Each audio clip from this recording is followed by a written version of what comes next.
Story time. In the heart of Umudike village, surrounded by dense forest and shimmering streams, lived Awoni, a girl of exceptional beauty and grace. She was the only child of the village priest, a revered man who served as the intermediary between the villagers and the gods. Awoni was destined to take over from her father as the messenger of the gods, a role that required her to remain a virgin until her rituals. Despite knowing her destiny, Awoni had fallen deeply in love with Unduka, a handsome and charismatic trader. Their love was forbidden, and they knew the consequences of their actions. Yet, they couldn't help but meet in secret, stealing moments of joy and passion under the cloak of darkness. Awoni, my love, we cannot continue like this. Unduka whispered one night as they met by the riverbank. The moonlight danced on the water, casting a silvery glow on their faces. I know, Unduka, but I cannot imagine a life without you. Awoni replied, her voice trembling with emotion. Your induction ritual is in some days' time, Unduka said, looking worried. Their meetings grew more frequent as the day of Awoni's induction ceremony approached. The thought of being separated forever weighed heavily on their minds. One fateful night, overcome by their love and despair, they gave in to their desires and consummated their love. 2 days later, Awoni was initiated as a goddess. The village celebrated, oblivious to the secret sin that had been committed.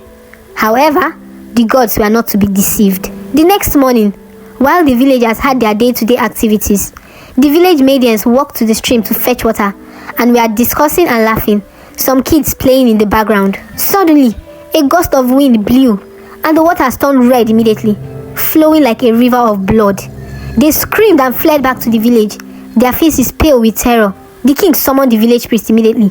What is going on in my kingdom? The king asked. The village priest then sat on the ground. After performing incantations, he declared gravely, Someone has committed an abomination. The gods are angry.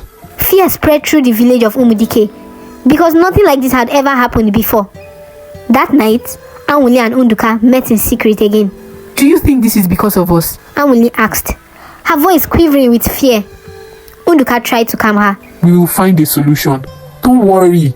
As they prepared to leave, the sky darkened ominously. Lightning struck, illuminating the fear in their eyes. Almost immediately as the lightning struck, the skies brightened again, and they ran away in fear. Other villagers who noticed it too were still running around. But the next day, people were found dead.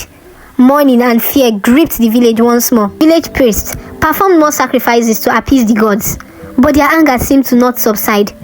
During one such ritual, he suddenly frowned as he gazed hard at the cowries. What is it that you see?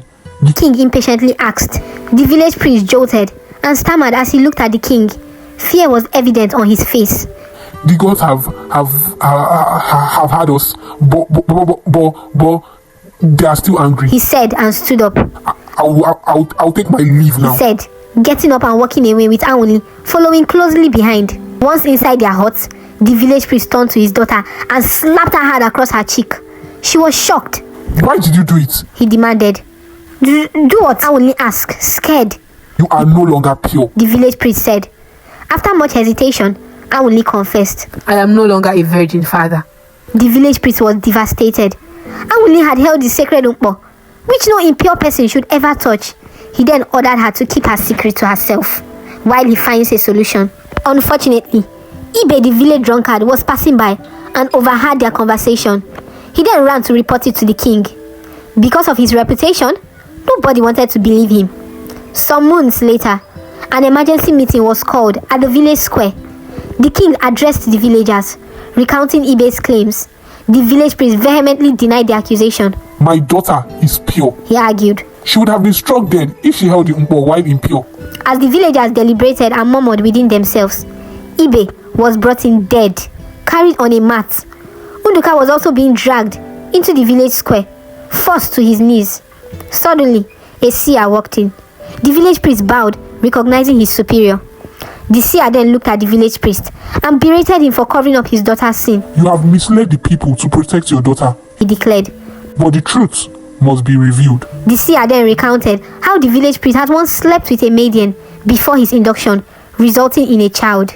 She had died during childbirth, and her son, Unduka, had grown up hating his father upon learning the truth. Awoni, heartbroken and betrayed, confronted Unduka. Is this true? She asked. Unduka looked at her and laughed bitterly. Yes, it is all true. Why did you do this? You knew we were connected by blood, and then you decided to take... Anwuli stammered as she tried to find her voice. Oh, decided to take your virginity, you mean? I will do it over and over and over again, just to hurt your wicked father, Unduka said and spat on Anwuli.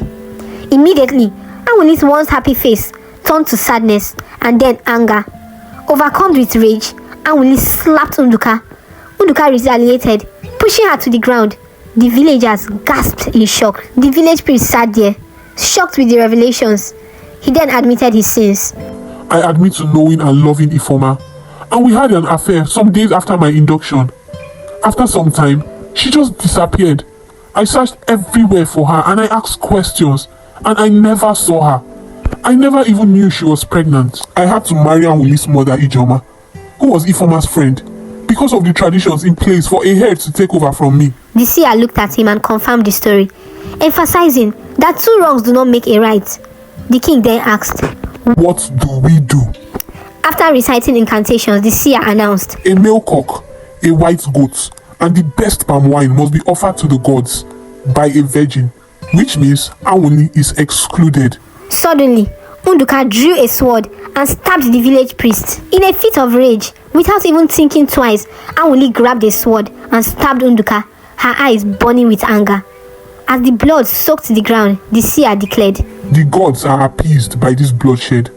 One died because of his past sins, and the other died because of his taste for revenge. Therefore, offer a white cock, 2 traditional eggs, and a goat to the great river as a sign of appreciation. The seer blessed Anwuli as the new priestess while kneeling before him. You are now an expecting mother. Feed and rest well. Revealing that she was carrying a child, Anwuli was shocked. He then instructed the king to betroth her to a worthy man, after she must have put to bed. As the villagers left the scene to process the day's events, Anwuli knelt on the floor, tears streaming down her face. Her heart was heavy with sorrow and regret, but she knew she had to embrace her destiny for the sake of her people.